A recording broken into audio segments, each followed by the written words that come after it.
أعوذ بالله من الشيطان الرجيم. بسم الله الرحمن الرحيم.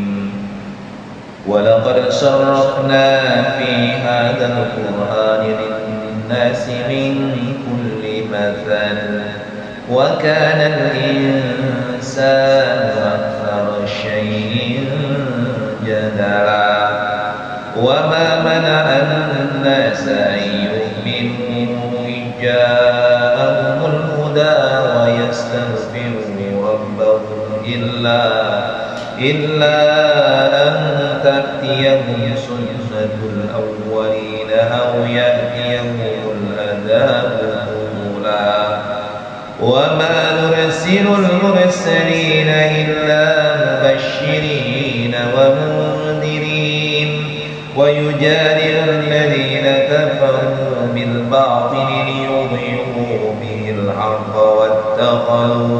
واتخذوا آياتي وما أنذروا هزوا ومن أظلم ممن ذكر بآيات ربه فأعرض عنها ونسي ما قدمت يداه إنا جعلنا على قلوبهم أكنة أن يفقهوا وفي آذانهم وقرا وإن تدعوهم إلى الهدى فلن يهتدوا إذا أبدا وربك الغفور ذو الرحمة لو يؤاخذهم بما كسبوا لعجل لهم العذاب بل لهم موعد لن يجدوا من دونه موئلا وتلك القرى أهلكناهم لما ظلموا وجعلنا لمهلكهم موعدا وإذ قال موسى لفتاه لا أبرح حتى أبلغ مجمع البحرين أو أمضي حقبا فلما بلغا مجمع بينهما نسيا حوتهما فاتخذ سبيله في البحر سربا صدق الله العظيم. Ya.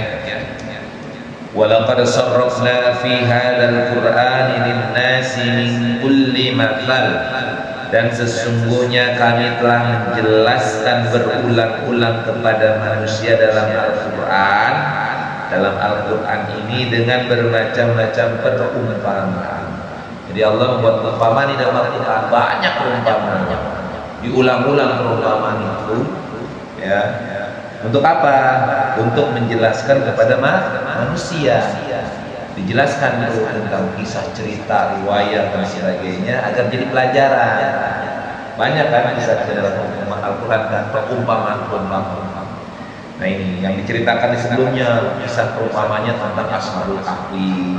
Karena dijelasin tuh bagaimana Ashabul Kahfi yang Allah jelaskan.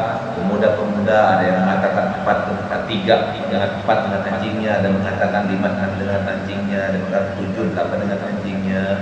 Yang Allah lebih tahu tentang jumlah daripada Ashabul Kahfi itu. Tapi esensinya bukan itu. Ashabul Kahfi ini adalah orang-orang pemuda-pemuda yang beriman kepada Allah, yang datang kepada raja yang zalim. Ya, ingat kan raja siapa namanya? Ya, namanya raja siapa? Namanya enggak? Raja siapa namanya?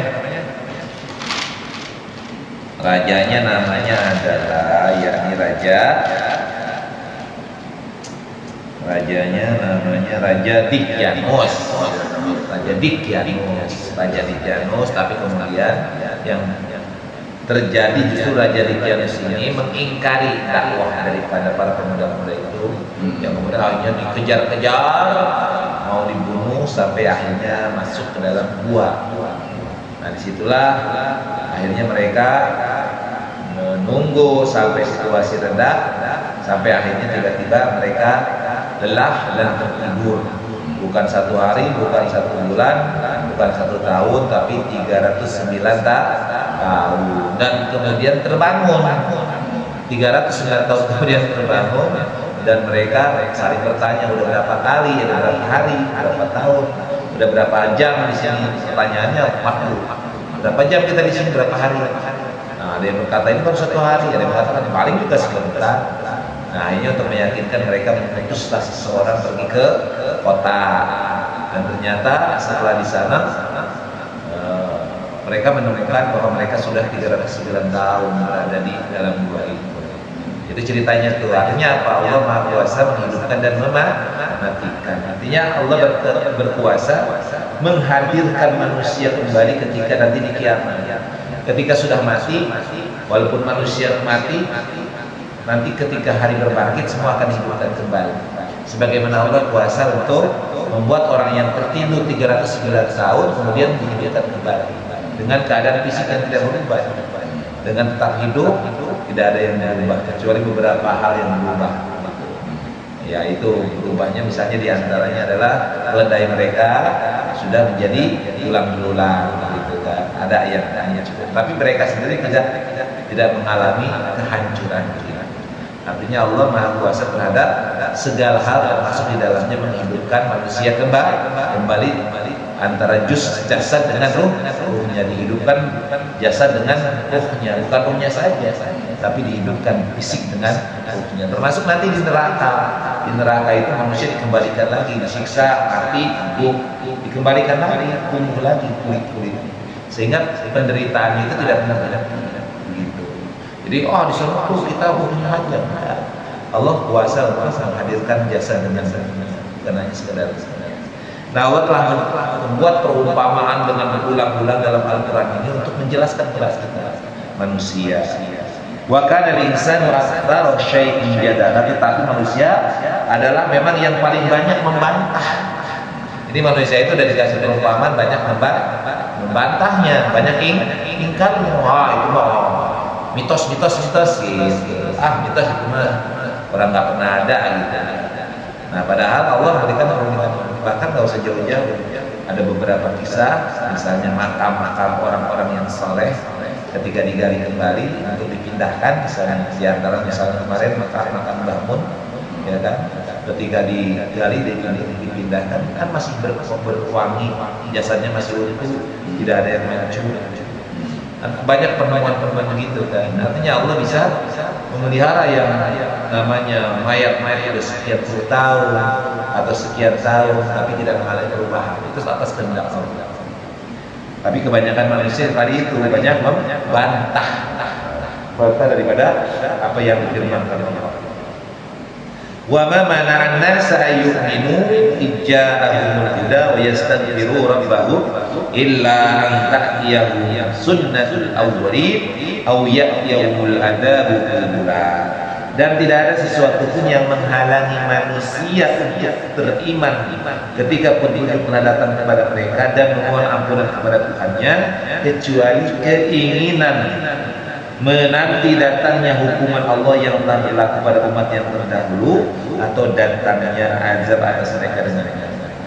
Jadi yang membuat manusia kafir itu kali ini. Sabab-sabab yang membuat manusia kafir atau tidak beriman ketika hidayah itu datang, yang membuat manusia itu tidak memohon ampunan kepada Allah ketika hidayah itu datang, ada dua tuh.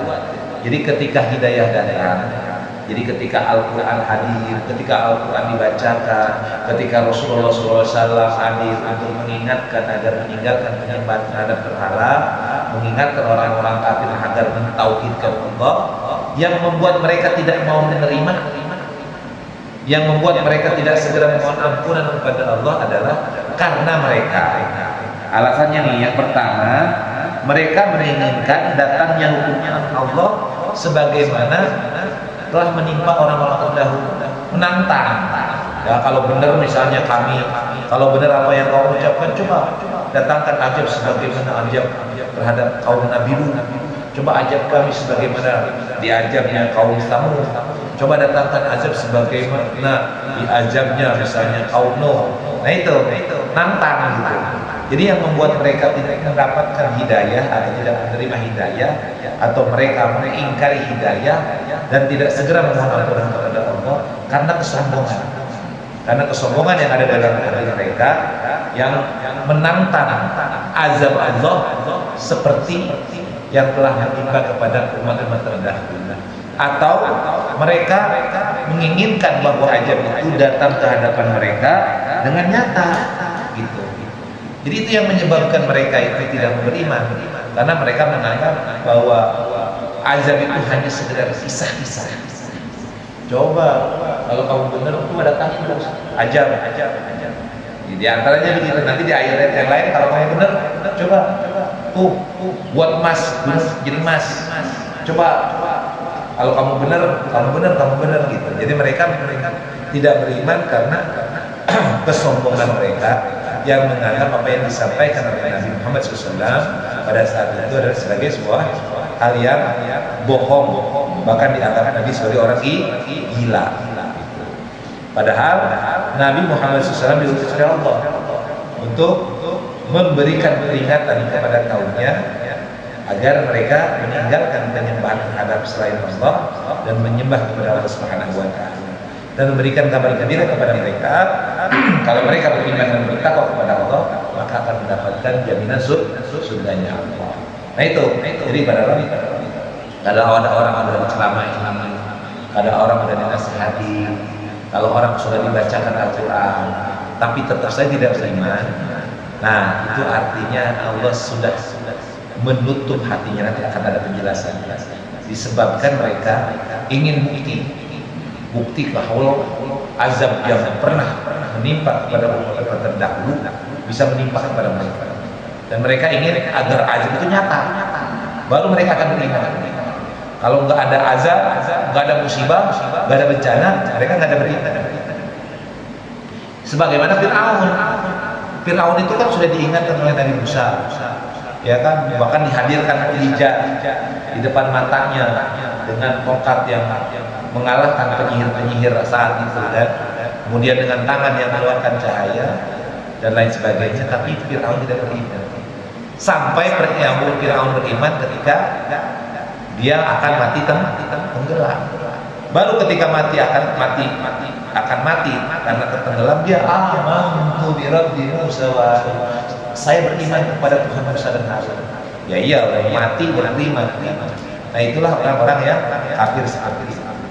Jadi tidak ada yang mencegah manusia untuk beriman kepada hidayah yang saat itu datang kepada mereka, kepada petunjuk yang datang kepada mereka, atau tidak ada yang mencegah manusia beriman ketika datang hidayah kepada mereka dan memohon ampunan mereka kepada Tuhan mereka. Jadi ada dua tuh, iman dan istighfar. Yang mencegah mereka beriman dan memohon ampunan ketika petunjuk itu datang adalah karena mereka bahwa mereka menginginkan hadir musibah ajab yang menimpa umat terdahulu, karena sama seperti mereka, dan mereka baru beriman kalau seandainya ajab itu nyata di depan mata. Nah gitu. Wa man nursilul mursalina illa mubasysyirin wa mundzirin. Kemudian Allah menjawab, dan tidaklah kami mengutus para utusan, para nabi, para rasul kecuali untuk menyampaikan berita gembira dan memberikan peringatan. Jadi nabi dan rasul itu tugasnya menyampaikan berita gembira dan mengingatkan, bukan untuk menurunkan azab. Karena azab itu datangnya dari Allah.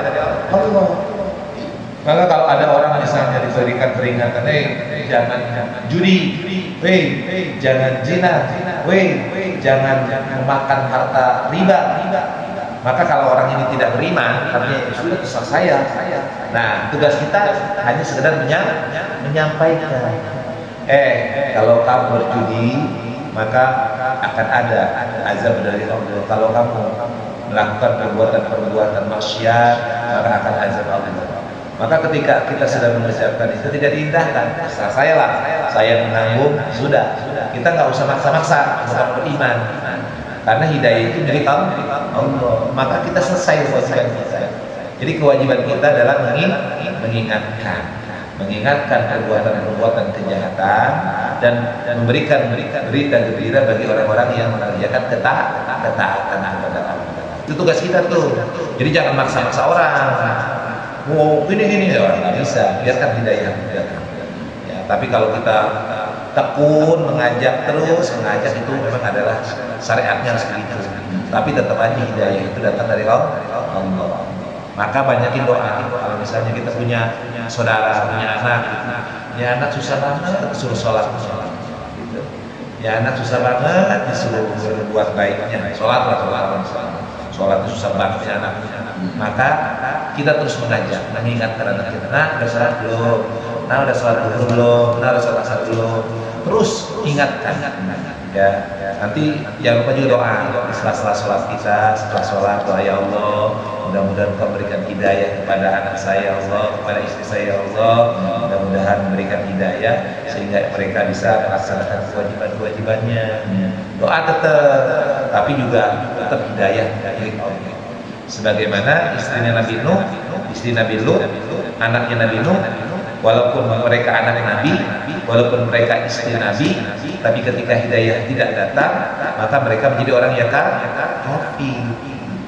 Ya, tugas kita lah menyampaikan dan mendoakan. Selama mereka masih hidup, masih terbuka pintu hidayah dari Allah. Jadi siapapun orangnya, mau dia orang yang muslim, maupun dia orang yang munafik, maupun dia orang yang maksiat, selama dia masih hidup, maka hidayah insya Allah akan bisa datang. Dengan apa? Upaya kita mengingatkan dan upaya kita mendoakan. Jadi, Pak Ustaz, boleh nggak kita mendoakan orang kafir? Boleh. Kenapa tidak? Selama dia masih hidup.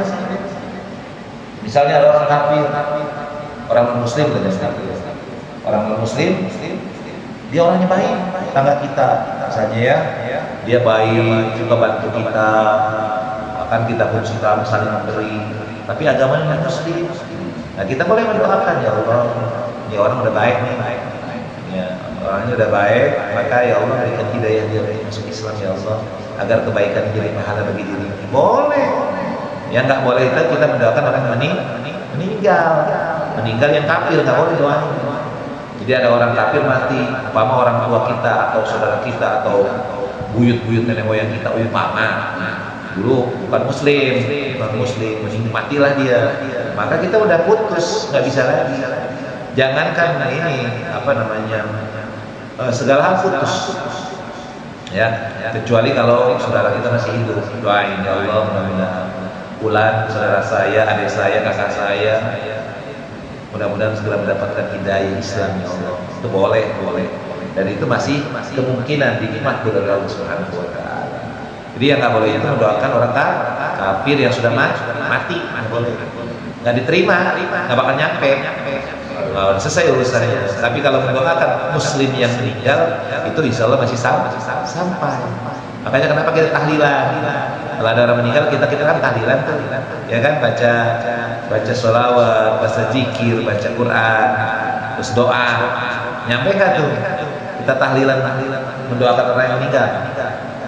Dia bukan saudara kita, dia orang lain. Nyampe nggak? Kenapa nyampe? Kenapa nyampe? Alasan nyampe kenapa? Itu dia.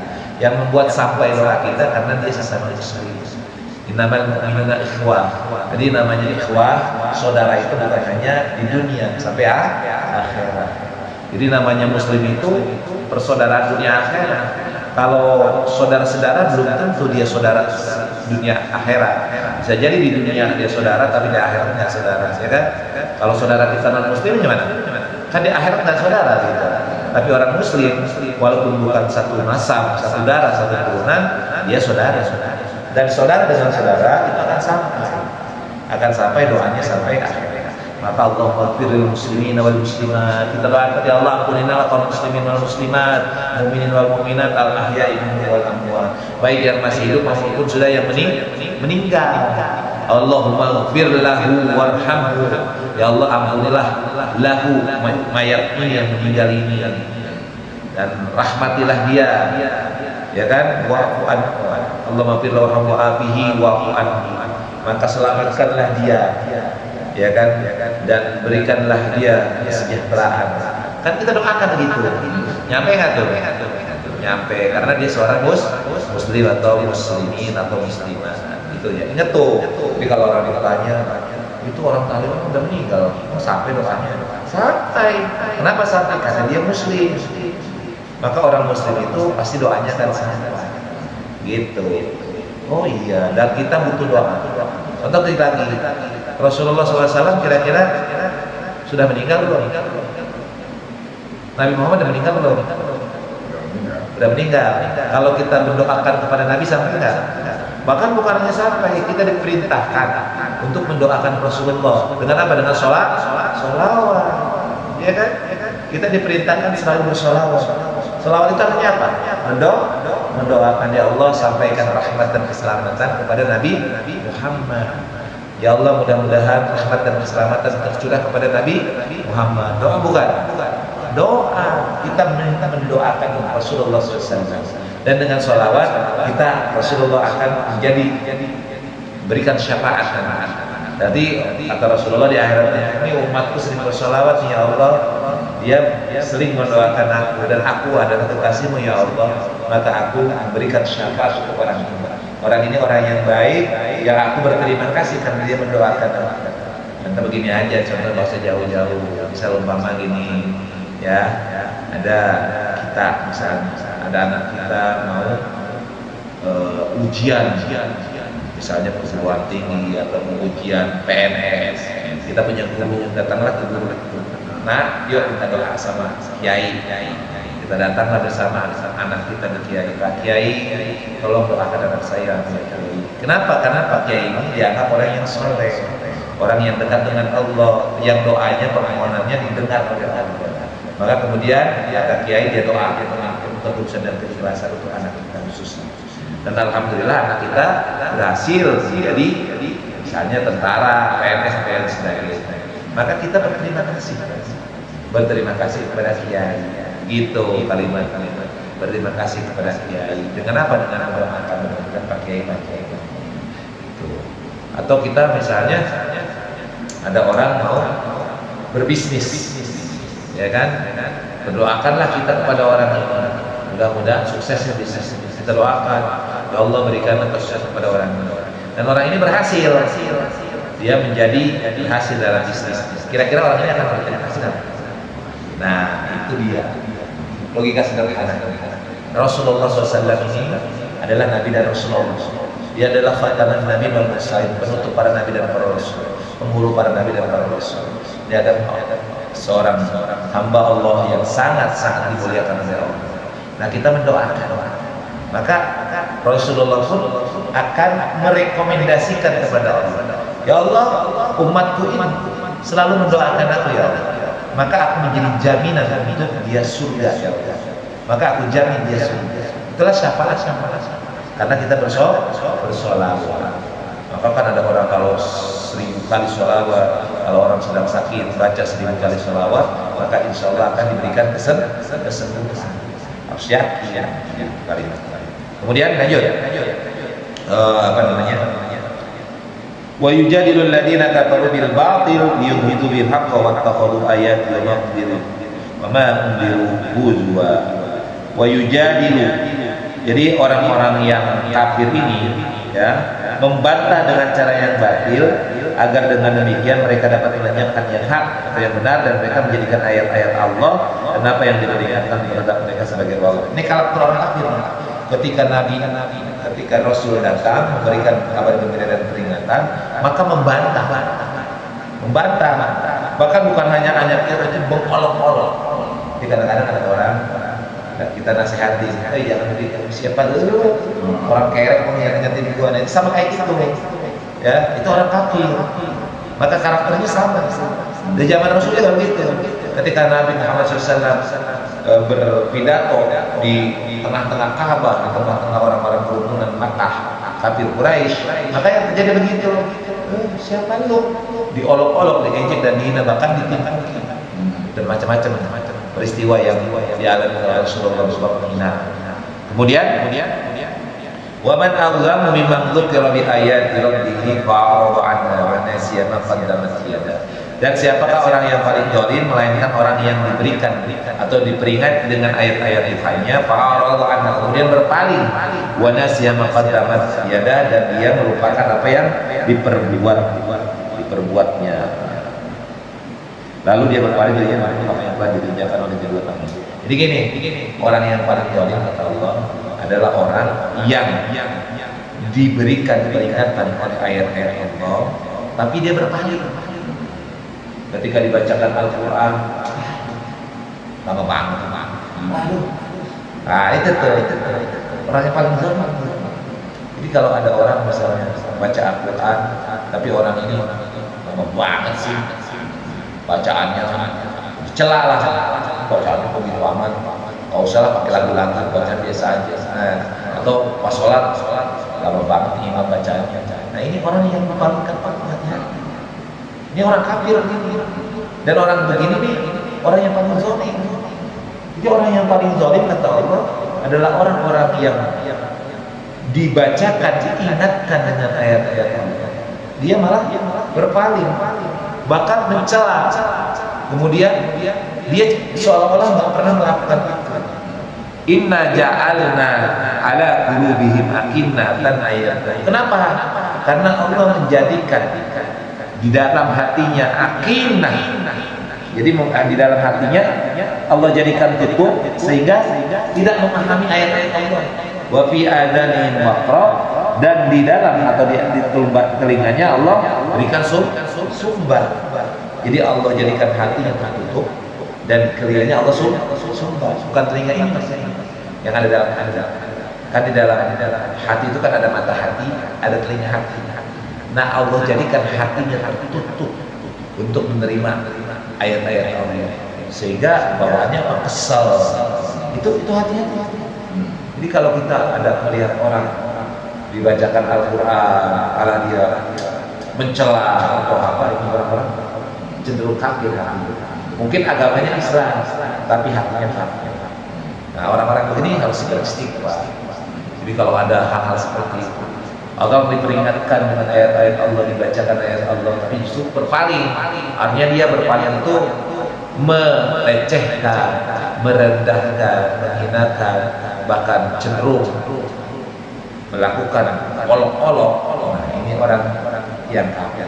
Sababnya adalah hatinya tertutup, telinganya tersumbar. Maka solusinya bagaimana? Solusinya adalah kalau kita orang muslim segera istighfar, segera banyak istighfar kepada Allah. Jadi gini adalah kalau hati kita benci sama orang-orang alim, kalau kita nggak suka sama orang-orang yang soleh, berarti yang salah itu bukan orang soleh, kita. Berarti di dalam hati kita ada penyakit. Berarti hati kita ini kotor. Maka kalau begitu berarti walaupun kita rajin ke masjid, walaupun kita rajin sedekah, tapi kalau kita masih punya hati yang seperti itu, maka berarti kita masih kotor. Maka solusinya banyak mendekatkan diri kepada Allah, banyak istighfar. Sedikit lagi. Inna, kemudian wa in tad'uhum ilal huda fala yahtadu idan abada. Kendati pun engkau Muhammad menyuruh mereka kepada petunjuk, niscaya mereka tidak akan mendapat petunjuk untuk selama-lamanya. Nah begini nih, kalau hati sudah tertutup, kuping sudah tertutup, maka hidayah tidak akan masuk gitu kalimatnya. Terakhir, wa rabbukal ghafurur rahim, dan Tuhanmu Maha Pengampun lagi memiliki rahmat. La yu'akhiru ma kasabu, seandainya Allah ingin mengajak mereka disebabkan perbuatan mereka, la ajjala lahumul adab, pasti Allah akan cepatkan azab itu. Bal lahum mu'idul la yajidu min dunihi mau'ila, bahkan yang sebenarnya bahwa mereka sudah mau'idun, ada janji ya, tetapi bagi mereka ada waktu tertentu untuk mendapat siksa yang mereka tidak akan menemukan berlindung selain Allah Subhanahu wa taala.